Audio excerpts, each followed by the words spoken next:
दो पड़ोसी राज्यों के राजाओं में आपस में शत्रुता थी। एक राज्य का नाम था चंद्रलोक, दूसरे का नाम था सूर्यनगरी।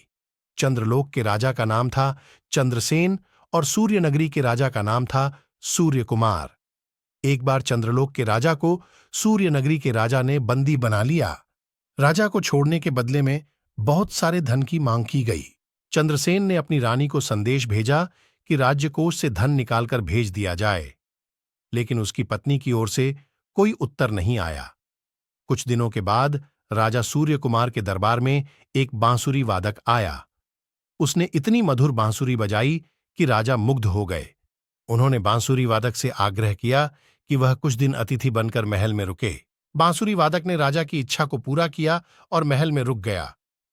5 दिन बाद जब वह अपने देश वापस जा रहा था, तब राजा सूर्यकुमार ने उससे कहा, हम आपको अपनी ओर से कोई उपहार देना चाहते हैं, आप अपनी इच्छा हमें बताइए। बांसुरी वादक ने कहा, महाराज, मेरा देश बहुत दूर है, रास्ता लंबा है, मैं चाहता हूं कि आप मुझे सेवा करने के लिए एक गुलाम दे दें। उसने गुलाम के रूप में चंद्रसेन को मांग लिया। राजा ने ऐसा ही किया। बांसुरी वादक चंद्रसेन को लेकर चल दिया। जल्दी ही वे सूर्यनगरी से बाहर निकल गए। चंद्रलोक की राजधानी के पास पहुंचकर अचानक बांसुरी वादक गायब हो गया। चंद्रसेन ने उसे काफी ढूंढा। जब कुछ पता नहीं चला तो वे अपनी राजधानी वापस पहुंच गए।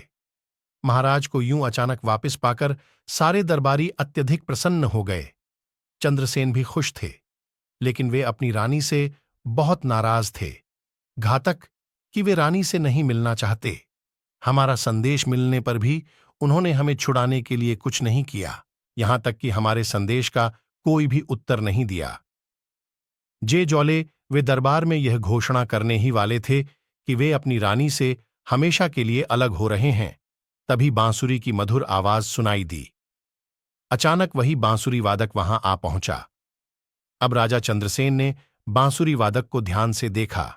वह और कोई नहीं, स्वयं महारानी थीं। महारानी, आप तो आपने हमें छुड़ाया है। आपकी चतुराई के कारण हमें अपने राज्यकोष से धन भी नहीं निकालना पड़ा। आप सचमुच बुद्धिमान हैं। इस तरह रानी ने राजा चंद्रसेन के हृदय में और भी गहरा स्थान बना लिया।